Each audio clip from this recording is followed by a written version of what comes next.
Hey everyone, this is the replacement lecture for July 18th, 2019 for International Politics and Drugs, 145A at UC San Diego. We met for class on July 18th, but we had so many questions and so much good discussion about Shapiro and Berman's work that we did not get to Levitt and Venkatesh, and I wanted to very quickly go through the slides that we have for that reading. This will be a little bit awkward to do in a video because a lot of this was meant to be discussion, but I wanted to just highlight a few trends and observations that Levitt and Venkatesh make as a way of providing something like a case study to start thinking through some of the material that we've covered. Okay, so first, we might ask ourselves what the motivation is or what the puzzle is for Levitt and Venkatesh's article.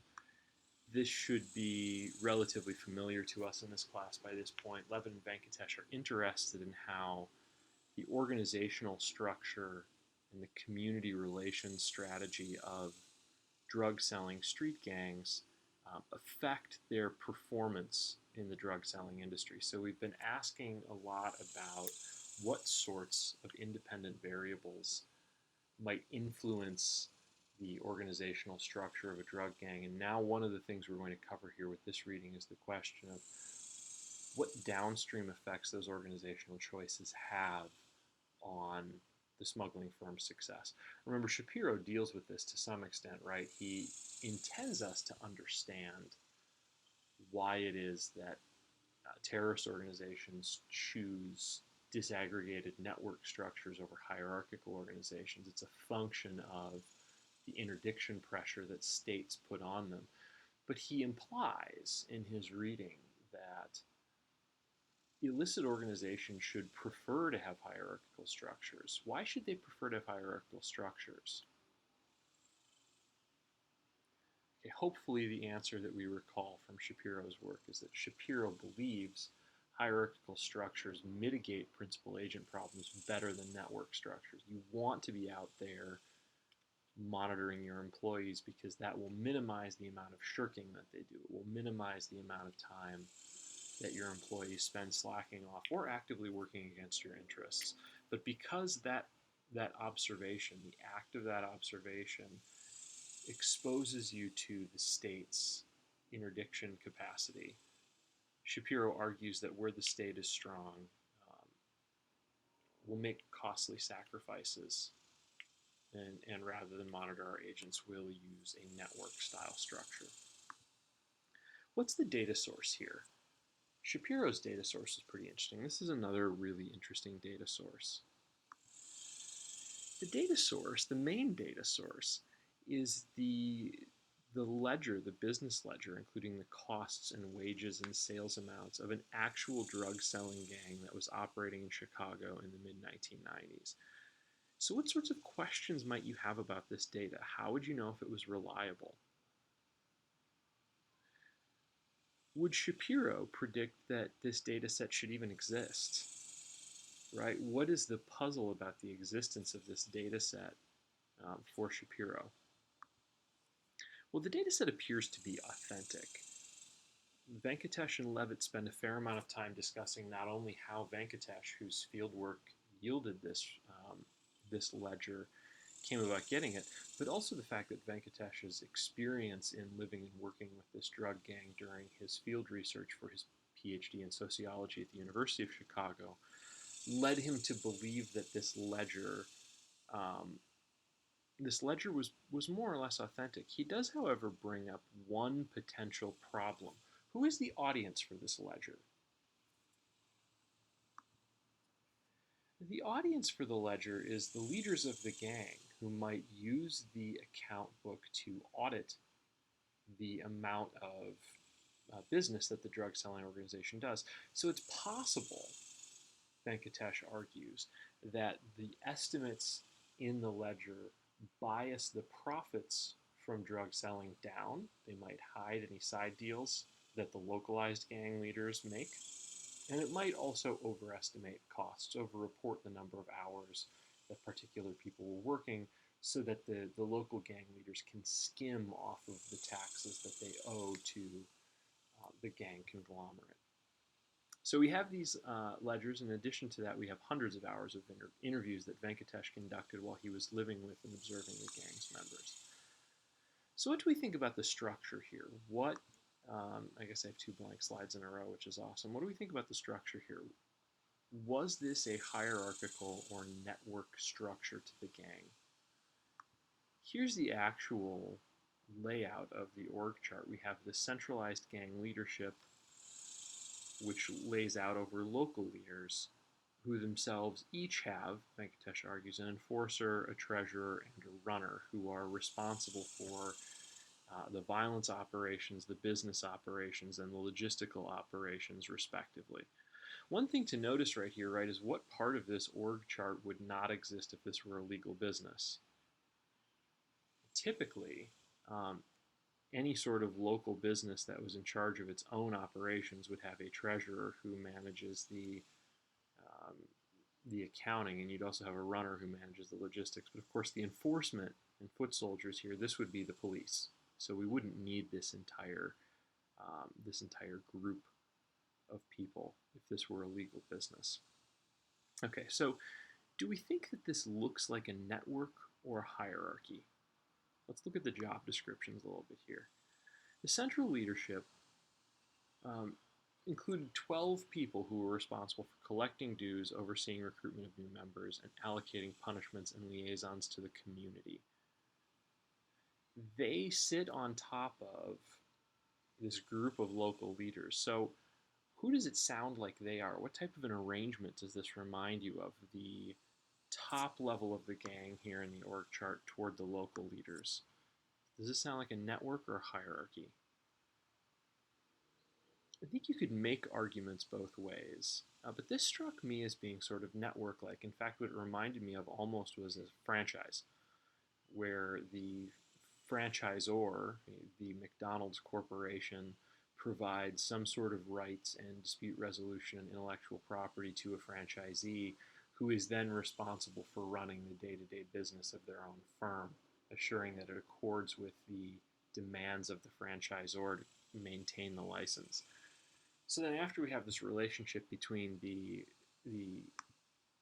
gang central leadership and the local leaders, we have these local gang leaders that have specific responsibilities. We have enforcers, treasurers, and runners that, as Venkatesh put it, report into the gang leaders directly.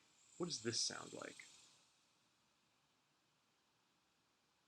Again, we might dig a little bit deeper into Venkatesh's descriptions and interrogate them in some ways, but to me this sounds a little bit more like a traditional hierarchy. So if this is true, what would Shapiro guess about the context in which this gang operates? Is this a gang that fears interdiction, or is this a gang that feels as though they can operate their drug-selling organization relatively free from state interference?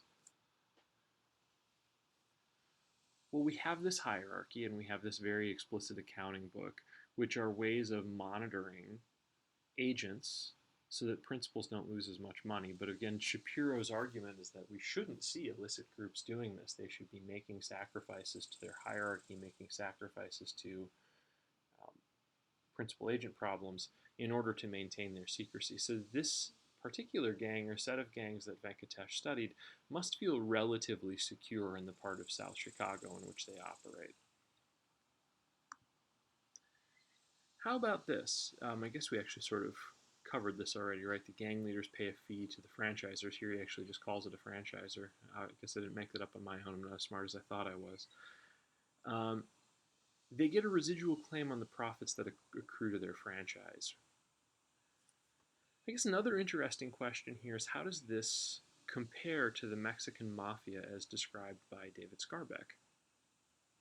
Remember, Scarbeck, in Scarbeck's telling, the Mexican mafia isn't a franchisor, and they don't get a portion of the profits that accrue to the drug cartels, the drug selling gangs at the street level. What they're entitled to are taxes, protection fees. So here we have something of a tighter and more symbiotic relationship than we do with the Mexican mafia. The Mexican mafia doesn't care how much money oftentimes your drug selling organization takes in. They demand most often a straight cut of the profit. or a straight fee rather than a cut of the profit. So here we've got something that sounds like there's a little bit more interaction. It's not just the Mexican Mafia guaranteeing that you won't have a violent altercation with another Hispanic drug-selling group. What you have is a central leadership that's monitoring your books and considering how you're running your business and actually providing maybe more strategic advice. So this is a little bit different, but maybe it does in some ways fit this more state model in ways that it doesn't fit the corporatized model. We get these warriors, another important expenditure, mercenary fighters known as warriors, whom the gang hires on retainer. Venkatesh makes it sound like these warriors are hired through the enforcer at the local gang level. So again, this is another way in which this particular gang's central leadership seems to provide a different set of services than Scarbeck's Mexican Mafia. In Scarbeck's Mexican Mafia model, the warriors are provided by the Mexican Mafia to some extent, right? If you're going to worry about some kind of beef with another Hispanic drug-selling organization in Southern California, the Mexican Mafia should be providing the muscle. Related to the warriors, we should talk about the expansion of the gang. How did the gang's expansion to the territory across the main street? Now, when Venkatesh starts his ethnography of the gang, their territory is restricted to one side of the main commercial drag in their neighborhood, and then they move across the street. They initiate a gang war that takes them across the street, so now they can conduct business on both sides of this main thoroughfare. What happens to the operational costs associated with running the gang? Well, they go up exponentially, right? Not just during the war, but afterward. The gang needs more warriors, in fact, to the point where they stop hiring warriors on an outsourced basis and start hiring them in-source. They begin to delegate these responsibilities to rank-and-file members of the gang. Why might this happen? Why does taking over new territory, even territory that's right across the street, push up the cost of operating the gang? Who have we talked through that might provide us with some theoretical leverage to understand why this happens? Well, there's probably echoes of Tilly, Scott, and Gambetta here, right? All of these organizations or all of these theorists have argued that states and mafias require intelligence about their neighborhoods, about their clients, about their competitors. And anytime you expand your territory, you're taking in political and social systems that you don't understand very well. You don't understand people's relationships to one another. And so part of what we might be seeing here, as Venkatesh notices that the amount of money that the drug cartel spends more than doubles when they double their territory, has to do with the difficulty of enforcing this territory as a new overlord, or their order within this territory as a new overlord. Now, of course, the profits go up substantially too, because now we have something of a monopoly on this strip of territory that allows us to ratchet up our fees. Okay, so other issues that arise when we consider how this organization is managing its principal agent problem. Levitt and Venkatesh noticed that the average foot soldier's pay, now after the point that we have stopped using warriors on contract and we started using our own in-sourced foot soldiers, their pay goes up when the leader gets nominated to the council. So at some point while Venkatesh is working in this community, the local leader of the gang that he is studying in particular gets nominated to this central council. And so now the local leader is sometimes absent. Why does the foot soldier pay go up at this point? How does that help manage the principal agent problem? Levitt and Venkatesh speculate, and it is speculation, but it's speculation born from close observation of the gang. They speculate that this is an attempt to buy the loyalty of the foot soldiers, who now have more specialized knowledge, more independence from their principal. It's harder for the principal to observe what the agents are doing when the principal is spending part of their time working in this central council. So the principal takes some amount of the extra money that accrues to him by virtue of getting these extra revenues generated by the central council and redirects that money down to his street level workers. That helps assure, hopefully, in his thinking, that these agents are going to react better. Does the principal agent problem, as we discussed it in class, predict that it should matter how much your principal pays you? But the answer, of course, should be no. Now, a few of you, as we've talked through these stylized problems, have noticed that the layout of these games doesn't leave a lot of room for emotions, including loyalty. And it's totally possible that adding these pay raises would make the street level employees of this drug distribution gang feel more loyalty toward their principal, and therefore lower the amount of shirking or the amount of defection that happens. That's totally possible. But the straightforward economic logic of the principal agent problem is pernicious precisely because you can't pay your way out of it as a principal. If, as an agent, you have leverage to take advantage of your principal's ignorance, you can raise your pay by doing so no matter how much the principal pays you. It's just an additional side payment. So from a directly economic standpoint, a directly economic set of rules, this pay raise shouldn't actually do anything to the amount that the foot soldiers are skimming off the top. But there's no evidence to look at as to whether or not this worked. Let's talk a little bit about the gang war more specifically, right? The gang war and Venkatesh's narrative about the gang war implicate a different problem, of course. We've talked before, it's up there at the top of the slide, we've talked before about how relationships between drug selling or drug trafficking organizations can resemble a prisoner's dilemma or collectively a collective action problem because there is an incentive to defect against a peaceful partner and use violence to take over their territory, which is obviously what happened between these two gangs that we look at in Venkatesh's article. So what was the effect of the gang war on sales and profits? Well, during the gang war, economic activity was vastly lowered, just exactly as Skarbek predicted. Fighting cost the local leader $10,000 a month. You can look that figure up on page 776, which is also where you'll find some of the layouts of the pay structure of the foot soldiers we were just talking about. So this section starts to cast some doubt, though, on whether or not the prisoner's dilemma is actually the right framing for this problem. So why do street gangs fight among themselves then? In Skarbek's view, and in the view of the prisoner's dilemma, it's to take over territory, right? But Venkatesh has a different view. For Venkatesh, this is also a principal agent problem. Economists, as he notes here, generally believe that two parties should be able to bargain on an efficient outcome. The bargaining problem is puzzling here then. Why didn't these two gangs work out a bargain? Well, perhaps the problem is that there's an agency problem. Let's see here, there's a principal agent problem here within the gang that makes that collusion unstable. To some extent, the problem must be, Venkatesh argues from his observation, that foot soldiers and enforcers get overly ambitious. Right, so we have two sort of rival model explanations here for why a drug gang might go to war. One is that one of the drug distribution gangs is reneging on some sort of previous deal, whether explicit or implicit, some sort of previous deal between the two drug selling organizations that they would not engage in violence and instead focus on drug selling. And when they recognize that their rival is weak or overcommitted to the peace, they strike. This is not actually what's happening, according to Levin and Venkatesh. They make this sound a lot like the overproduction of violence, the non-strategic overproduction of violence that Shapiro discusses.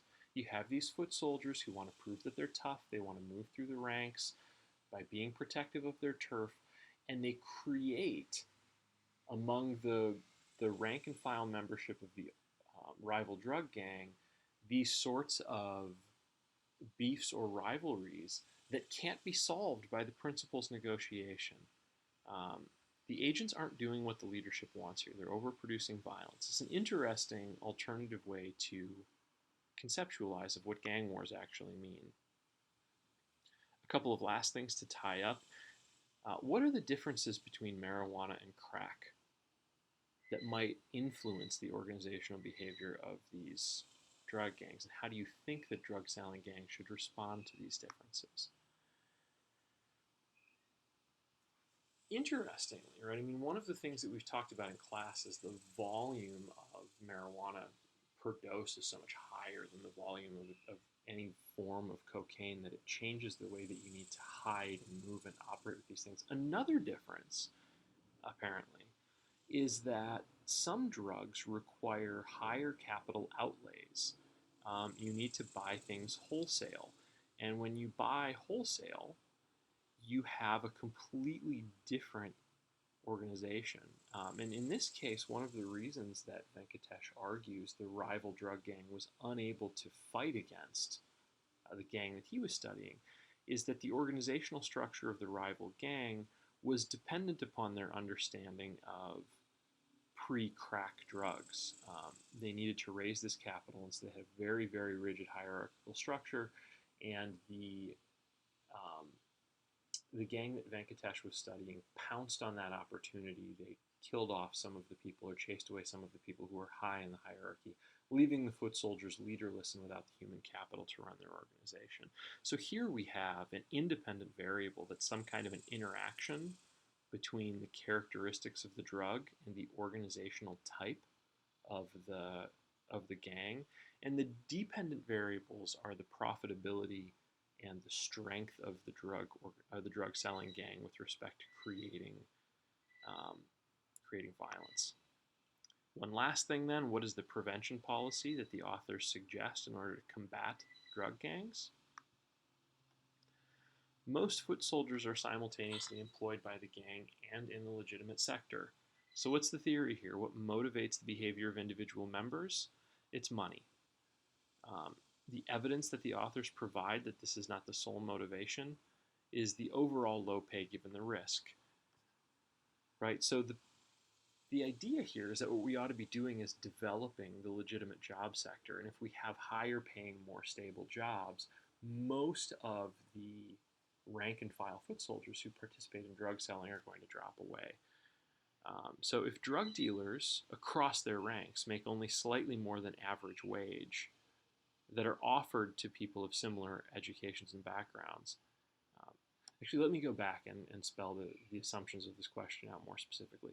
Levitt and Venkatesh demonstrate that across your career as a drug dealer, you will make only slightly more money than you would if you were employed with the same resume in a legitimate job. Given the fact that these jobs are temporary and dangerous, why would anyone take the job? Why don't you look for work? Well, the answer is that there is no work, right? These are the only opportunities that are available to these primarily young men. And so what we would need to do in order to combat gang activity is raise the wages and the stability and overall availability of legitimate sector jobs. Notice that this is different than Sobel and Osaba's reading that we did closer to the beginning of the semester, where they argued that in fact ending gang activity is not necessarily a goal we should have at all, right? That gang activity actually brings peace to drug markets that we hadn't seen before. So a couple of very different assumptions about how these drug gangs affect the violence that's created by the drug market. Sort of another dependent variable we want to be keeping our eye on in this class. What causes violence? Well, Sobel and Osaba argue that violence is caused by the absence of overarching drug gangs, of management that can strike deals across drug selling gangs.